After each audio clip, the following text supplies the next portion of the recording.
So if you're running an unacknowledged Black World hit squad, where do you park it? You need more than a base. You need a mirage. And these are the last words he told me. He said, Jim, we have things out in the desert that's 50 years beyond what you can comprehend. And he knows I can comprehend a hell of a lot. So what's going on here? Let's start with the obvious theory. It's just a hologram.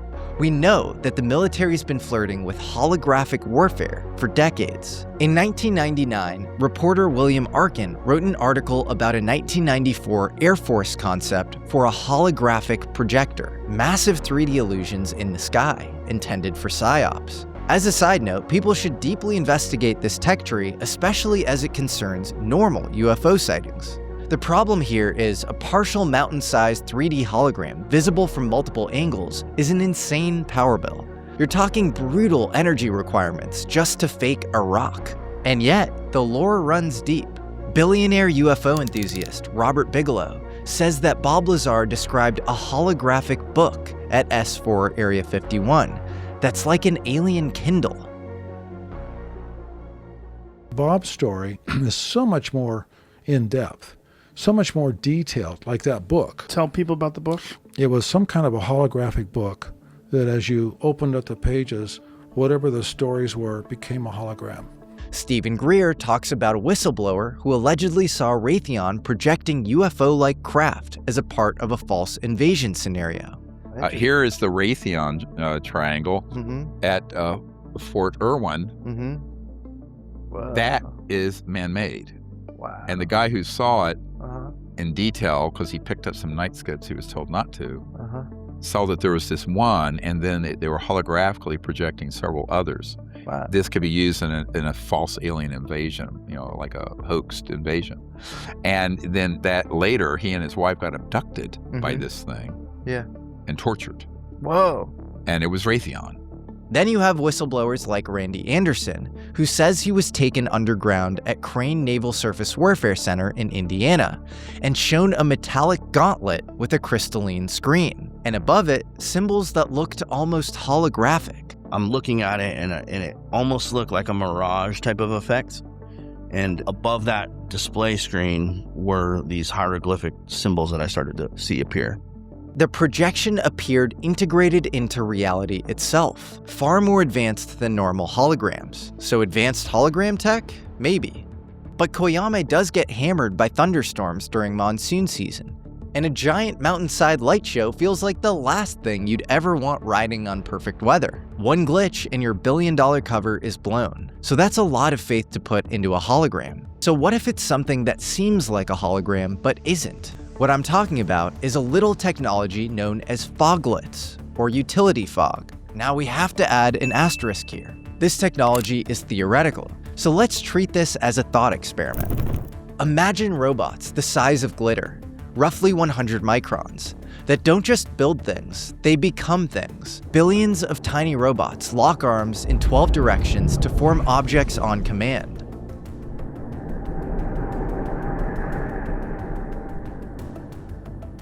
Then dissolve and reshape into something completely different. Remember the liquid metal Terminator from Terminator 2? That shape-shifting assassin that could morph on command?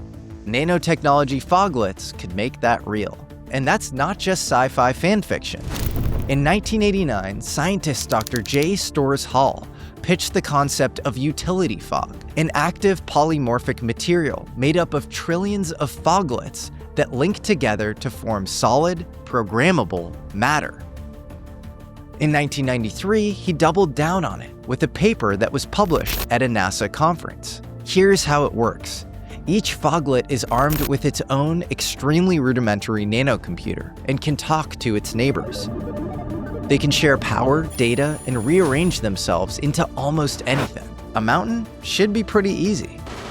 Hall claims you could actually push this technology to the point of creating a virtual world around you. You'd essentially get Star Trek's holodeck, one that could actually cut you and make you bleed. That's a direct quote from him. All of the stuff you want out of a material, an intelligent morphing material, can be done simply by expanding or contracting the material and controlling that at a scale that ranges from seconds to milliseconds. Unlike holograms, foglets have a physical presence. They could be your magic carpet, push you on a swing, shield you, slap you, or even become your best friend if you really want to get weird. You could punch a foglet mountain and break your hand, but program it to recognize you and open sesame.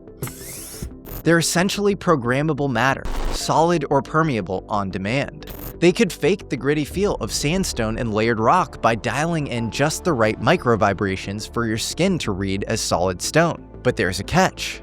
In Hall's original design, his foglets looked more like snow, not ideal for mimicking a desert mountain. But in interviews and other technical write-ups, he says his design could be enhanced with light-emitting antennae to match color and optical properties in real time. Add that upgrade, run the foglets in pixel mode, and the outer skin basically becomes a 3D TV screen, blending into whatever you want it to.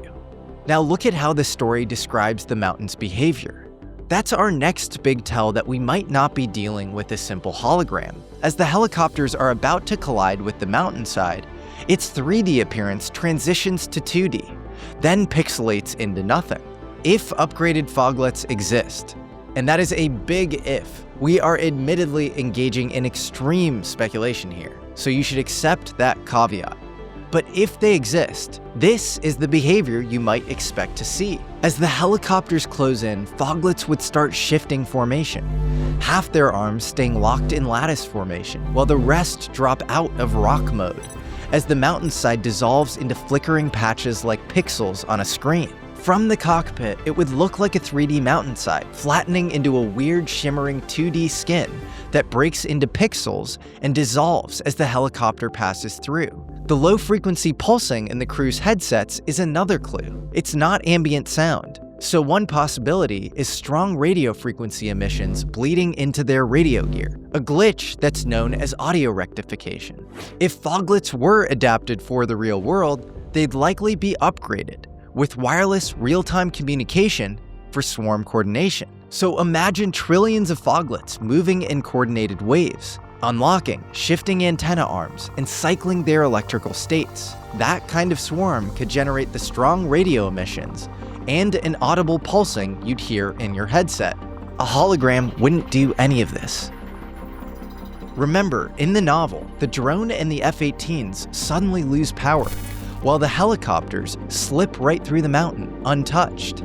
In theory, if the mountain is really a trillion little foglets, each speck with its own brain, sensors, and comms, they could act like a living electromagnetic warfare system. With each cubic inch packing 16 million processors, they could jam specific signals, bleed power from drones while leaving others untouched, and run friend or foe codes so only approved aircraft get a clean pass. Returning helicopters could transmit the right codes to slip through, giving everyone else power failure and a not-so-gentle escort into the dirt. Now this mountain, in Sentinels of Ether, could also be pure fiction, but crafts vanishing into mountains is a documented phenomenon, especially in places like the Uinta Basin. If something lets objects slip through what looks like solid rock, we're probably beyond conventional technology and already playing in the Black World sandbox. Foglets are just my best guess, but they aren't some wild stoner fantasy either. The DIA has openly mused about programmable matter for camouflage and invisibility.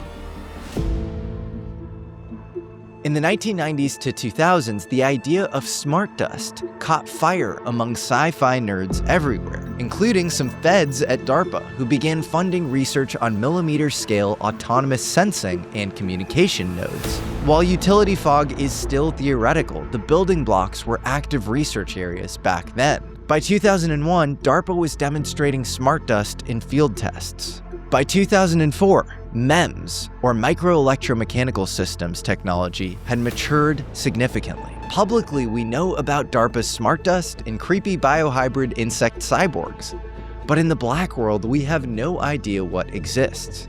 Hall himself, again the creator of this concept, has warned that a lot of the work needed for real nanotech got actively suppressed, which is why we're a bit behind on Star Trek replicators and nano-assemblers. And let's not forget about the Invention Secrecy Act of 1951. This lets Uncle Sam classify and bury both government and private inventions, including patent applications in the name of national security. If something like utility fog exists in a classified program, filing a patent would amount to disclosure. So there's a reason no patents exist. The whole point of special access programs is to keep these capabilities hidden. You wouldn't telegraph that you've solved molecular nanotechnology. If you want to keep something a secret, you don't file. And then you have Ben Rich, former head of Lockheed Skunk Works, saying things like, "We already have the means to travel among the stars, but these technologies are locked up in black projects, and it would take an act of God to ever get them out to benefit humanity. Anything you can imagine, we already know how to do." Rich even claimed we have things out in the desert that are 50 years beyond what you could possibly comprehend. If you've seen it on Star Wars or Star Trek, we've been there and done that. He also admitted that there are people in the intelligence world who want this breakthrough technology to stay in the black forever. And he's saying this in 1995, the same era Hall is pitching utility fog to NASA. So if Rich is right, then by the early 2000s, the public was still gawking at smart dust, while some special access program buried in the desert might have been playing with full-blown programmable matter, the kind of tech that could absolutely fake a mountain. Just look at what Ross Coulthart and his sources have said about Bradshaw Ranch in Arizona. There is a portal in the United States. In fact, I suspect there are multiple. But this particular portal is in a highly guarded facility that is used under the US Forest Service cover. There are men with guns who patrol it, and there are witnesses who have seen people walking into literally a wall. So we have craft moving in and out of a mountain. We even have people walking through walls.